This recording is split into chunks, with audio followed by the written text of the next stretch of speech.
morning, everyone. Welcome to my garden.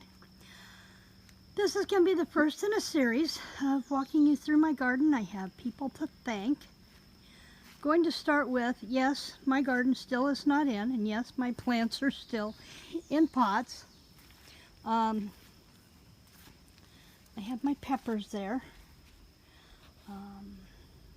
I have about this many more inside the greenhouse. There are some of my Roma tomatoes, my zucchini that are going in the ground, and my cantaloupe. Now they're doing fabulously in their little seed pots, aren't they? Then up here on my seed tray, I've got to come back and water this morning, but I have a pump in my water tank and it's way too noisy. But this is my seed table where I've been curing my plants so that they'll do famously when I get them in the ground. These big pots, we're going to nip this one guy off right here. I'll have to come back and nip him, and then I can put him in a seed pot. But I have 6 in the back from part the forest here. You can see from this one right here back there are a dozen slicer tomatoes, and then everything else, roughly 155 plants, are Roma tomatoes. If they do as well once I get them in their beds as they're doing in these pots, I should be blasted with enough Roma tomatoes to last me through my canning season. I'm going to take you a walk here. I need to open up the greenhouse. There's my water tank, the big white one that with the pump on it that makes all kinds of noise. And then this is my greenhouse. And I'm going to try not to bump you too much, but I have to drag this out of the way. It's my doorstop. I'll set it up there for now. This side is all seed tables that I'm working on clearing for next year. And then in here, I have more Roma tomatoes. Smaller ones. But there'll be a second round, hopefully. This one here did not have a root system on it. It was one that broke off when I was taking them out of the seed pots. And so I just stuck him back in a seed pot. And because all those little follicle hairs on a stem of a tomato plant has allowed it to root all on its own. And then I have 11 more pepper plants there. This is my potting box. I'm going to step back here so you can see. This is my potting box that Bob built me out of 2x4s. And he put a base on the bottom, and then we lined it with the black cloth so that it'll help hold the heat into the dirt. And this is where I dump old pots out, mix it with new dirt, new peat, new cow manure, which this is what this one is here, is composted cow manure that we bought at Menards last week. I have 3 amaryllis here. This one, aside from the grass coming up in it, it needs repotted. See that baby right there? And then this one's got a baby over here. And then this one over here has a baby coming off over here. So I need to get pots and get them replanted. My cactus are doing really well. One of these is a peppermint cactus, and it's got peppermint stripes on it. This dirt from Master Garden from Menards is the absolute best potting soil that I have ever found. And it's under $7 a bag, which I think is really good when you compare it to things like the Miracle Grow. And this has a feeder in it. It's a slow release fertilizer that will feed up to 9 months. So, and it's not a heavy compacted soil. It's really light and fluffy, easy for me to move, which I have virtually no upper body strength, so that's a big help.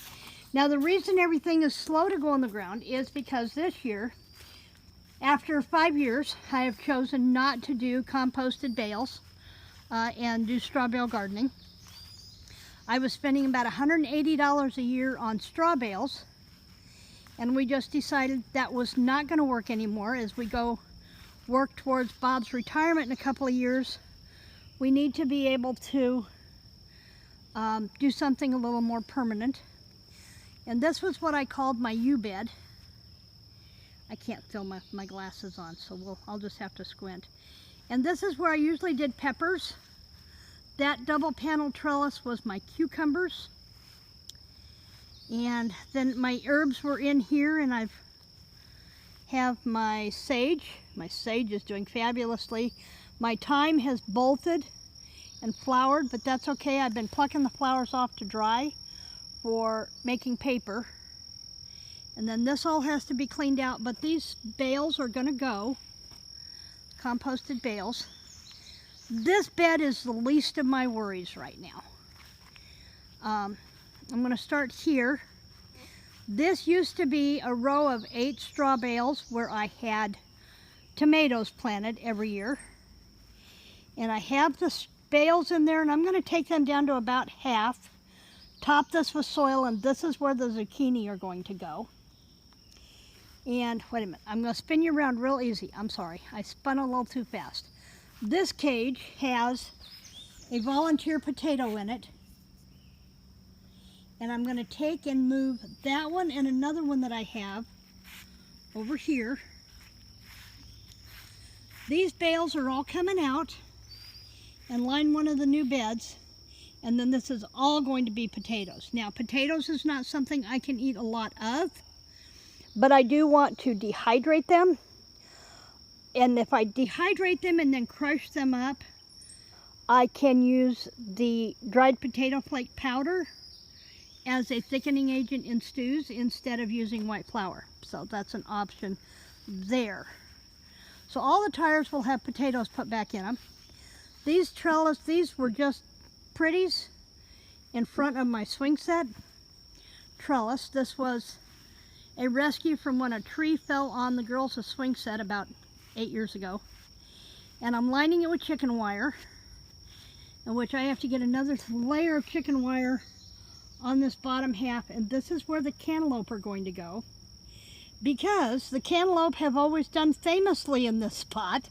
We've had volunteer cantaloupe come up out of what was composted in the center, and so we're going to go ahead and I'm going to put cantaloupe back in here and let them just climb over the fence. Now I'm going to go back up here and show you what I've been doing. Got a couple more volunteer potatoes here that I'm going to try not to disturb. I may just plant a cage over top of them and keep layering them. I've got a bale of straw in the greenhouse that I can layer over top of them.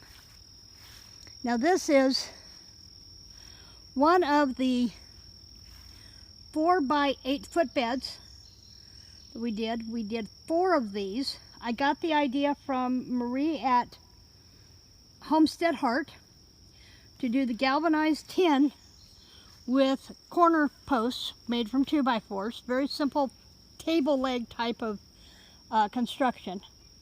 And I went to lunch in Van Buren one day at Springhouse Café. I had featured them on my garden blog, on my Ozarks Journal blog several years ago. And I pulled in and I kind of looked down, and there was a whole pile of galvanized tin where he had built a deck and had the galvanized tin roof, and it leaked. They tried sealing it. It didn't work, so they stripped it all off, put up brand new tin, and he sold me all the galvanized tin that I wanted out of his stack for $10 a sheet. They were 4 by 12 foot sheets. And if you price them in the garden center, that's about $50 a sheet, and I got them for $10. So I paid him $180 for beds that I will get to use over and over again, as opposed to the $180 I was spending a year on straw bale gardening. So I've got to realign these beds here, because my goal is to have one mowing path down either side of the beds. This was supposed to be a sunflower bed, kind of a hideaway for the girls, and they're not coming back this year. So what I'm going to do is I'm going to take this all out. I have this carpet down here on the bottom. They'll still keep the weeds out. that I'm going to put a new throw rug over.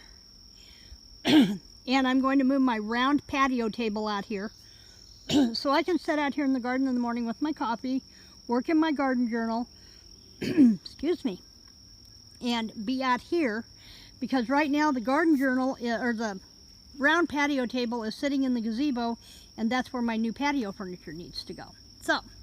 So my goal is to move these beds over just enough that I can get down past them with the mower on this side, and then that would leave me enough over here to get through with the mower between here and where the patio table is going to sit. Now over here I have a 4 by 10 foot bed, and this is going to be my corn and my pumpkins. And then this center here has been a burn pile for wood and scrap stuff, limbs and stuff from the yard. And I've held off on taking this and clearing this out because I have a family of bunnies that live in here. And Mom and Dad have still been hopping around the yard this morning. I haven't seen babies yet this year, but they've been hopping around. And I know that when I burn this out, they're going to have to find a new home. So I may just cut the trees down and just let them have that area. I haven't decided yet. But then I have this 4 by 10 foot bed. And if I do anything at all, I want to leave room to go down either side with the mower with one pass, so that I can keep this from encroaching in onto the garden. Gnats out here this morning. And then I have, so that'll leave me one more path this way, one more path on the other side, and that'll give me my corn bed. Now, did not think about this in past years, but I'm fixing it this year. These are 4 by roughly 30. Let's see, this one's, the front one is 4 by 32, and that one over there is 4 by 40. And that one over there is where we had tomatoes last year. The back one is where we had tomatoes last year. And what I want to do, this will be tomatoes on the back one, since I already have the fence panel there. And we built the bed around it so that there are 2 feet on either side of the panel, and I will stagger the plants. So I'll put one up near this end, and then the next one will go down a plant's width, and I'll stagger them all the way down, and this is going to be one of the Roma tomato beds. This one over here is going to be the green peppers and the onions. And you know, I'm not too worried about what does or doesn't grow this year. The fact is that I have these beds ready for next year. And then I'm going to come in with black plastic and mulch this down this year.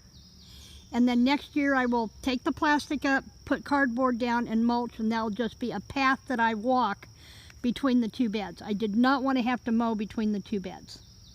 So there's that one. And then we'll come back over here and take another look forward. There is a lot of work to do. And Bob is amazing when it comes to, sweetie, I really need this, and he will build it. He built all these beds, with the exception of 2, while I was at a writer's conference last weekend. I drew out the design, I secured the tin, and he helped me cut it. We already had the 2x4s, so those weren't a problem. I'm going to try not to lose you as I bend down and picked up my glasses that I dropped, so hold that thought. And he built it for me. But when it comes to actual work in the garden, that's my department. So, cardboard. I source my cardboard from 2 main furniture stores in West Plains. Go to any of your furniture stores. About once a week, they're going to get a shipment in. See, if they're a mattress place, those are really good. But if you can get a furniture store that has washers and dryers, freezers, Those boxes are really thick, and you don't need to really layer up the cardboard with those. They're really good and thick. American Furniture does washers and dryers. Appliance stores, check and see. Most of them, they're having to pay to have their cardboard hauled off. So they are more than happy to let you take whatever you want. Just make sure you ask first, let them know what you're doing, and you can secure your cardboard that way. I also have a surplus of newspapers. I have a surplus of shredded paper. All of this goes down as a first layer in my beds, and then I come back with the composted straw. The other thing I'm going to be doing in these beds, and particularly in these longer beds, is I was watching The Abled Gardener, The Abled Garden. I'll link her channel down below. She was talking about worm casting towers, and so I want to put probably 3 in each of these long beds, and so I'll have vermiculture going in these beds. And while I'm building these beds, it's a perfect time to get those buckets in there, so I'm not having to dig the soil away to nest the buckets. I can set them, put a layer of the compost and straw dirt down, set the bucket in, and then continue to build up around it, and have my worm towers, and that will help further break down the soil and aerate the soil in here. So that is a first walk through my garden. I'm going to try and do these, at least for now, a couple of Saturdays a month until things start picking up around here. I still have a lot of cleaning up to do around here. Last year it was really super hot all year long, and I just could not get outside and work. I'm a late in the evening gardener, but late in the evening is also my best time for writing my books. So I have to kind of pick and choose what I do on certain days. So that is a first walk through here.